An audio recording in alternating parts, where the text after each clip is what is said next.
Imagine being so thoroughly erased from history that no one knows what you looked like. No portraits, no sketches, nothing. This was the fate of one of science's greatest minds. A man whose discoveries you use every day. From the phones in your pockets to the skyscrapers piercing our cities. This is the story of Robert Hooke, the genius who challenged Isaac Newton and paid the ultimate price. In the summer of 1635, on the Isle of Wight, a sickly boy named Robert Hooke lay in bed, watching dust motes dance in shafts of sunlight. While other children played outside, young Robert's frail health kept him indoors. But his mind soared. He spent hours creating mechanical toys, building intricate clocks, and sketching everything he saw with extraordinary precision.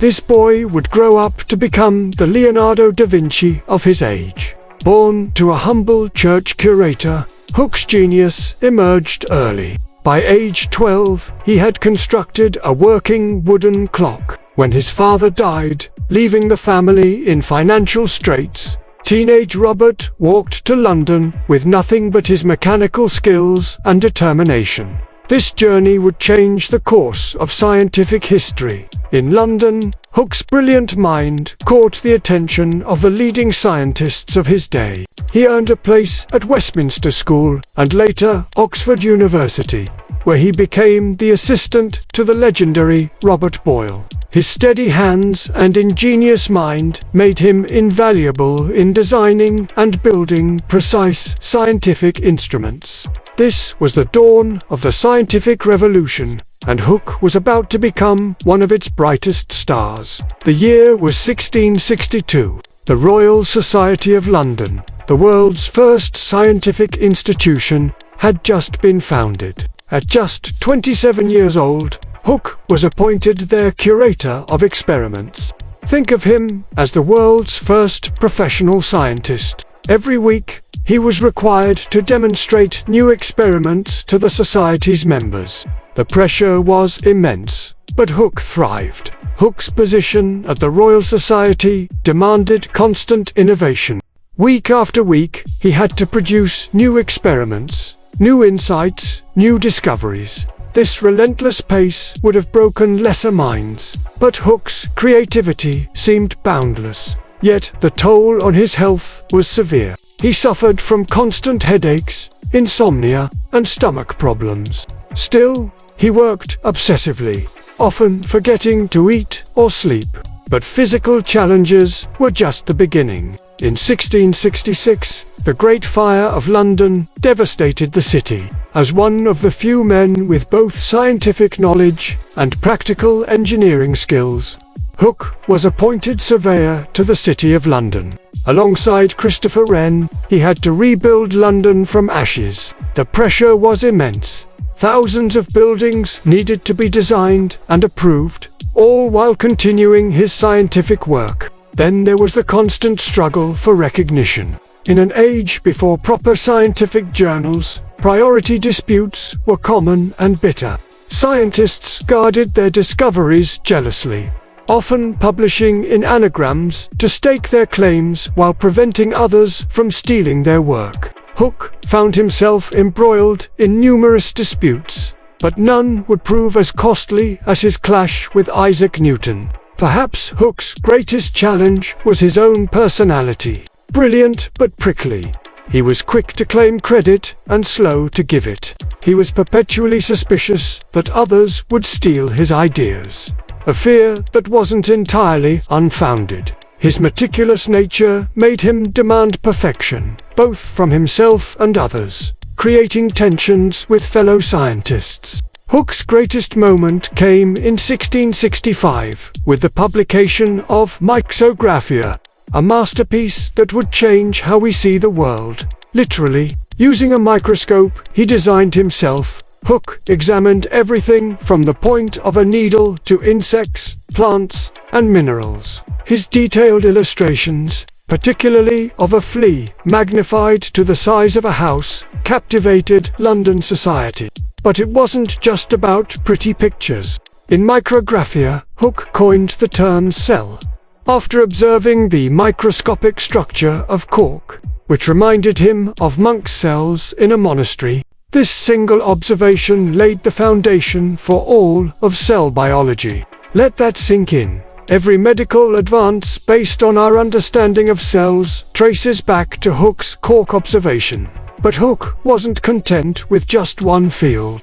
He formulated Hooke's law of elasticity, which explains how springs and other elastic materials behave. This fundamental principle is still used today in everything from car suspension to smartphone design. He improved the pendulum clock, invented the universal joint used in every car's driveshaft, and developed spring mechanisms that would later be crucial for the Industrial Revolution. In astronomy, he designed better telescopes and was among the first to observe Jupiter's Great Red Spot.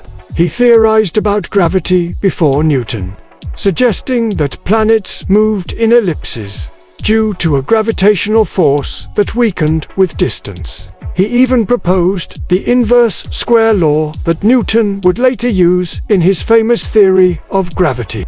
As London's surveyor, Hooke helped design some of the city's most iconic buildings, including St. Paul's Cathedral with Christopher Wren. He invented new architectural techniques and surveying tools that made the reconstruction of London possible. Many of these buildings still stand today, silent testimonies to his genius. Enter Isaac Newton. In 1672, Newton presented his theory of light and colors to the Royal Society. Hooke, serving as the Society's curator, pointed out some legitimate flaws in Newton's work. It was standard scientific discourse, but Newton took it as a personal insult.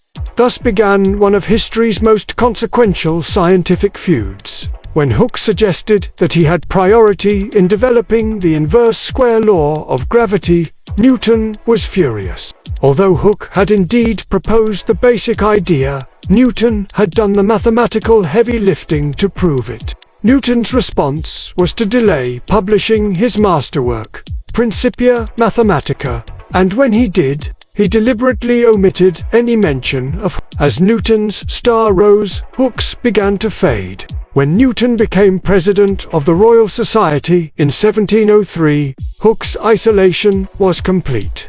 After Hooke's death in 1703, Newton's influence ensured that no portrait of Hooke would survive. The only known portrait of Hooke disappeared from the Royal Society's walls, a fate too convenient to be coincidental.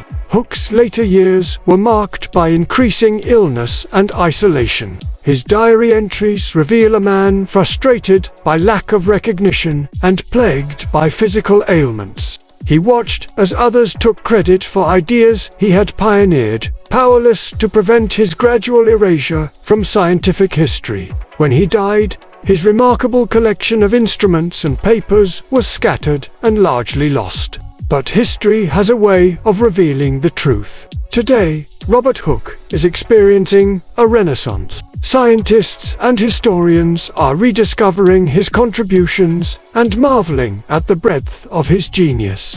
His law of elasticity is fundamental to modern engineering. His microscopic observations laid the groundwork for cell biology. His architectural innovations still support buildings across London. Every time you use a spring-based device, look through a microscope, or study cells in biology class, you're touching Hooke's legacy. The universal joint in your car, the balance spring in mechanical watches, the way we understand earthquakes, all trace back to this remarkable mind. Perhaps most importantly, Hooke's story serves as a warning about the politics of science and the importance of giving credit where it's due. In an age of collaborative scientific endeavor, his tale reminds us that progress depends not just on individual genius, but on our ability to acknowledge and build upon each other's work. Robert Hooke may have been erased from history once, but his genius refused to stay hidden.